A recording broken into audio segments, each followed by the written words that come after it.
Hello aspirants, welcome back to banking master. നമ്മുടെ IBPS RRB PO and ക്ലർക്കിൻ്റെ short notification ഔട്ടായിട്ടുണ്ട്. 2025 short notification ഔട്ടായിട്ടുണ്ട്. അപ്പോൾ അവരുടെ എക്സാം ഷെഡ്യൂളും കാര്യങ്ങളും എപ്പോഴാണ് ടെൻറ്റേറ്റീവ് ഷെഡ്യൂൾ വരുന്നതെന്നൊക്കെ ഉള്ളത് നമുക്കൊന്ന് നോക്കാം. അപ്പോൾ ഇതിൽ ഓൺലൈൻ എക്സാമിനേഷൻ്റെ ഇമ്പോർട്ടൻറ്റ് ഡേറ്റ്സ് ആണ് വന്നിട്ടുള്ളത്.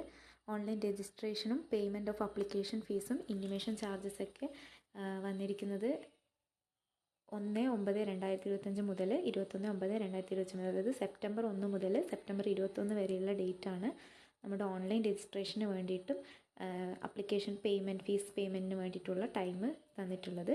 സെപ്റ്റംബർ 1 തീയതി മുതൽ 21, അതായത് നാളെയാണല്ലോ 1, നാളെ മുതൽ 21 വരെയുള്ള ഡേറ്റാണ് നമുക്ക് രജിസ്ട്രേഷന് വേണ്ടി തന്നിട്ടുള്ള ഡേറ്റ്. അത് കഴിഞ്ഞിട്ട് നമുക്ക് എഡിറ്റിംഗ് വിൻഡോ ഓപ്പൺ ആവുന്നതായിരിക്കും. എഡിറ്റ് ചെയ്യാൻ എന്തെങ്കിലും തെറ്റ് പറ്റിയിട്ടുണ്ടെങ്കിൽ മോഡിഫൈ ചെയ്യാനൊക്കെ ഒരു വിൻഡോ ഓപ്പൺ ചെയ്യും. അത് രജിസ്ട്രേഷൻ ക്ലോസ് ചെയ്തതിന് ശേഷം ഒഫീഷ്യൽ IBPS വെബ്സൈറ്റിൽ നോട്ടിഫൈ ചെയ്യും എന്നാണ് പറഞ്ഞിട്ടുള്ളത്. ഇനി അതേപോലെ പ്രീ എക്സാം ട്രെയിനിങ് OBC കാറ്റഗറിയിലൊക്കെ വരുന്നവർക്ക്, അതിന് താഴെ വരുന്ന കാറ്റഗറിയിൽ വരുന്നവർക്കൊരു പ്രീ എക്സാം ട്രെയിനിങ് ഉണ്ടാവും. ആ പ്രീ എക്സാം ട്രെയിനിങ് എന്ന് പറയുന്നത് നവംബർ 2025 അവർ ഷെഡ്യൂൾ ചെയ്തിട്ടുള്ളത്.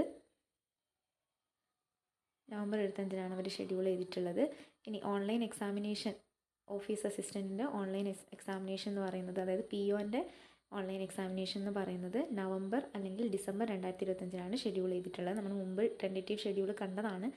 അവിടെയും പറഞ്ഞിട്ടുണ്ടായിരുന്നു നവംബർ ഡിസംബർ മാസങ്ങളിൽ എക്സാം നടക്കും, പ്രിലിമിനറി എക്സാംസ് നടക്കുമെന്ന് പറഞ്ഞിട്ടുണ്ടായിരുന്നു. എക്സാമിൻ്റെ റിസൾട്ട് ഡിസംബർ ജനുവരി മാസത്തിനുള്ളിൽ വരുന്നതായിരിക്കും എന്ന് തന്നിട്ടുണ്ട്. ടെൻറ്റേറ്റീവ് ഷെഡ്യൂളാണ് എല്ലാം, കറക്റ്റ് ഡേറ്റ് അവർ പ്രൊവൈഡ് ചെയ്തിട്ടില്ല. അതേപോലെ ഓൺലൈൻ എക്സാമിനേഷൻ, അത് മെയിൻസിൻ്റെ എക്സാമിനേഷൻ എന്ന് പറയുന്നത് ഡിസംബർ 2025 ഫെബ്രുവരി 2026 അവർ ഓൺലൈൻ മെയിൻസ് എക്സാമിനേഷൻ അവർ പ്ലാൻ ചെയ്തിട്ടുള്ളത്. ഇതൊരു ടെൻറ്റേറ്റീവ് ഷെഡ്യൂളാണ് ഇപ്പം അവർ ഷോർട്ട് നോട്ടിഫിക്കേഷൻ അയച്ചിട്ടുള്ളത്.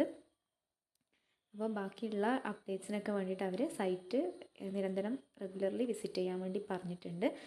അപ്പോൾ ഇതിന് അപ്ലൈ ചെയ്യുന്നവർ നമുക്ക് എക്സാം പാറ്റേൺസിനെ കുറിച്ചിട്ടൊക്കെ ഉള്ള കാര്യങ്ങൾ, മുമ്പത്തതേ കാര്യങ്ങളാണ്. എക്സാം പാറ്റേൺസിനൊന്നും ചേഞ്ചൊന്നും ഇതുവരെ ഒന്നും പറഞ്ഞിട്ടൊന്നുമില്ല. ഇംഗ്ലീഷ് ഇല്ല, ഓർമ്മയുണ്ടല്ലോ, RRBക്ക് റീജിയണൽ റൂറൽ ബാങ്കിന് ഇംഗ്ലീഷ് ഇല്ല, പ്രിലിമിനറി എക്സാമിന് ഇംഗ്ലീഷ് ഇല്ല.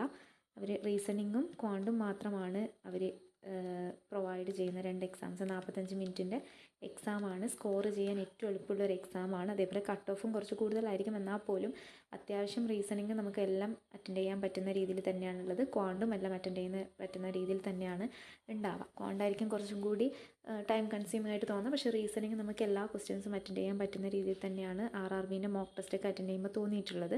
ക്വാണ്ടിനാണ് കുറച്ചും കൂടി, നമ്മൾ റീസണിങ്ങിനെ അപേക്ഷിച്ച് നോക്കുമ്പോൾ ക്വാണ്ടാണ് കുറച്ചും കൂടി ഒന്ന് ഇമ്പ്രൂവ് ചെയ്യാനുണ്ടാവുക എന്ന് തോന്നുക. അപ്പോൾ എല്ലാവരും മോക്ക് ടെസ്റ്റ് അറ്റൻഡ് ചെയ്ത് തുടങ്ങുക. പ്രിപ്പറേഷൻസ് ഒന്നുകൂടി, ഇനിയിപ്പോൾ നമുക്ക് SBI ക്ലർക്കാണ് മുമ്പിൽ വരാനുള്ളത്. അപ്പം അതിൻ്റെ കൂടെ തന്നെ ഈ RRBൻ്റെ ഓരോ മോക്ക് ടെസ്റ്റ് വെച്ച് ചെയ്ത് പ്രിപ്പറേഷൻ ചെയ്യുക. ഇതിൻ്റെ മൊത്തം ഈ ഒരു നോട്ടിഫിക്കേഷൻ കൂടി, ഇതിപ്പോൾ ഷോർട്ട് നോട്ടിഫിക്കേഷനാണ്, കറക്റ്റ് നോട്ടിഫിക്കേഷൻ വഴി എന്തായാലും വരുന്നതായിരിക്കും. നാളെ മുതൽ തന്നെ എക്സാമിനേഷൻ രജിസ്ട്രേഷൻ അപ്ലിക്കേഷൻ വരുന്നതായിരിക്കും, വിൻഡോ പ്രൊവൈഡ് ചെയ്യുന്നതായിരിക്കും. കൂടുതൽ ഡീറ്റെയിൽസ് അറിയുമ്പോൾ നമ്മുടെ ചാനലിൽ ഞാനതിൻ്റെ വീഡിയോ കൂടി ചെയ്യാം. അതേപോലെ മോക്ക് ടെസ്റ്റിൻ്റെ കാര്യങ്ങളും മാർക്ക് സ്കോറും കട്ട് ഓഫും ഒക്കെ കാര്യങ്ങളിലൊക്കെ നമുക്കൊരു വീഡിയോ ചെയ്യാം. Okay, thank you.